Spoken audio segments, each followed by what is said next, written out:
Hello friends, welcome to karmatech.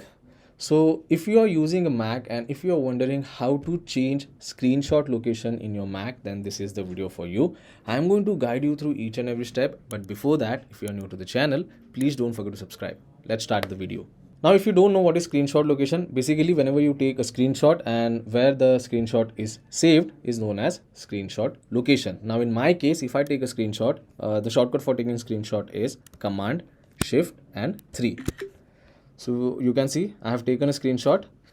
Now when I take a screenshot, it is saved on my desktop. So this is the screenshot which we have taken just now. So let's rename it as 1 just for now. So my screenshot location is desktop. If I want to change the screenshot location, then in that case you have to shortcut of Command Shift and 5.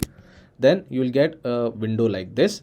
Now there are three options to take screenshot. First is you can capture entire screen. Second is you can capture selected window, and the last option is you can capture selected portion. You can choose whichever option you want, and over here you need to select options. So once you select options, under save to you get multiple options like desktop, documents, clipboard, mail, preview, other locations. You can select whichever option you want as your screenshot location.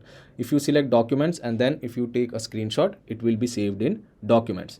Now if you want to choose any other location, you can just simply tap on other location like this, and you can choose a particular folder. Like suppose if I want to save screenshot on desktop, but I want it to be saved in a different folder, then I'm going to create a folder over here. I'm going to rename it as screenshot and select choose over here. So we have created a folder.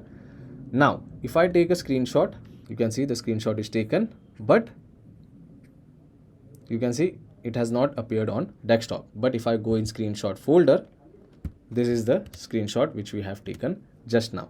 So yes, in order to change the location, you have to press Command Shift 5, select options and choose whichever location you want. So that's pretty much it for today's video, guys. I hope this video was helpful. If it was, then don't forget to subscribe to my channel. I will see you all in the next one. Thank you.